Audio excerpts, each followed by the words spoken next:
So yeah, this pond racer is taking a long time. I apologise, but at the same time I can only do what I can do when I've got the motivation to do it, because the sanding has certainly taken that motivation away. Just having to do repetitive fill sand. It's not something I really enjoy doing, so to work on a project with things which I don't actually enjoy doing has been the biggest bottleneck and challenge of this project. But there is light at the end of the tunnel. I've got most of the sanding completed, so I'm going to give a wee overview and a wee tour of what I've done so far and where we're at. So caveat, yes, the workshop is tidy. Some people have been giving me stick online saying, how can you let your workshop get so messy? It's because I'm doing stuff and I'm not spending all my time cleaning up after myself, which is good to do, but I tend to pile things on top of each other, as I think a lot of modelers do. But under there we have the outer pod mould completed, and I've put that plug up out of the way for now. I am working on the wings. So the centre panel has now been finished up. I had a bit of sink in the trailing edge that had pulled in under vacuum when the foam was really thin, so I've had to do a bit of fairing to restore that. As you can see on here, there's been a lot of layers, filling, sanding. I was doing red paint where the hollows to highlight where the hollows were, block sanding it. Actually got lots of blocks here, and cross block sanding it to keep it straight and flat. So that is approaching ready for the final coat before moulding. The outer panels, same thing. Those trailing edges sunk in a little bit too, so I've been filling and getting all those blocks sanded. The underneath was actually worse. A lot of hollows in the underneath, not quite sure why that was.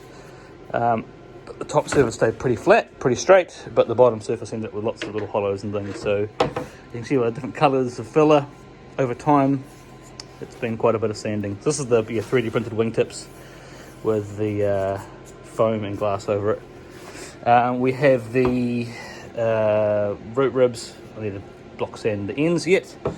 But getting things ready for joining up as well. So to finish off the wing plugs, I want to have wing tubes as part of the plugs, so that when I mould it, that I've got the recess in the moulds for fitting the wing tubes.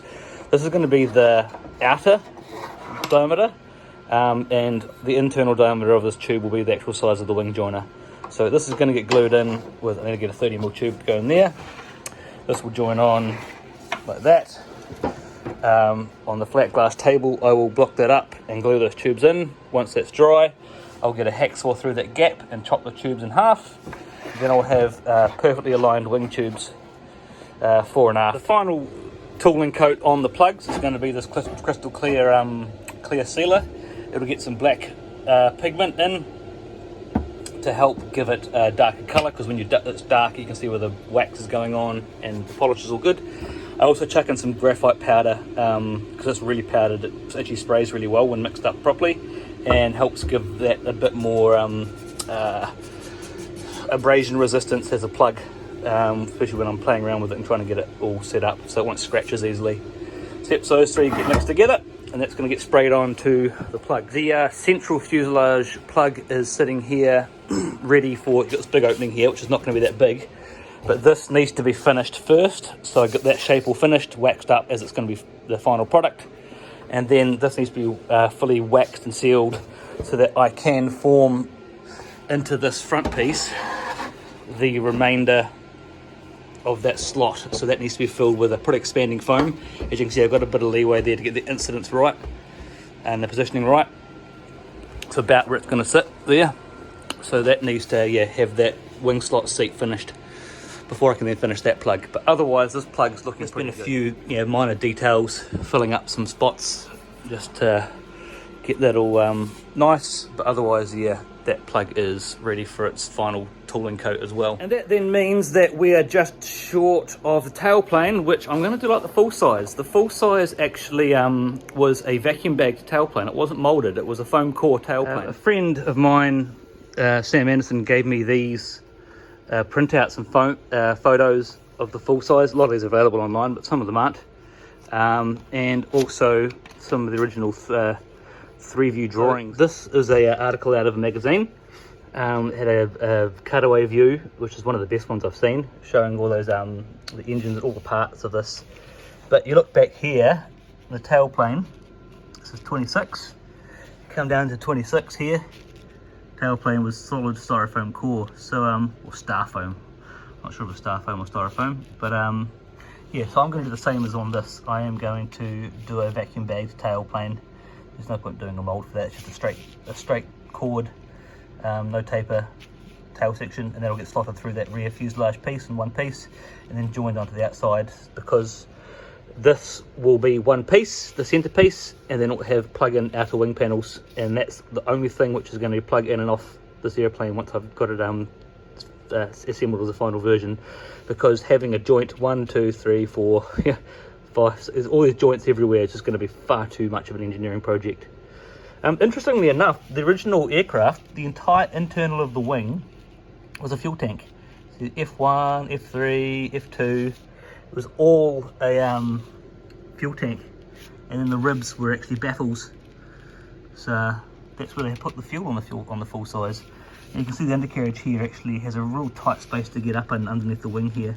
As a full size that actually came underneath here, sat right in the middle of the fuselage. That's going to be a bit of a fun challenge to try and get that up and away once I get things together. But yeah, no, I'm looking forward to getting this done. So yeah, this is the article from what was it?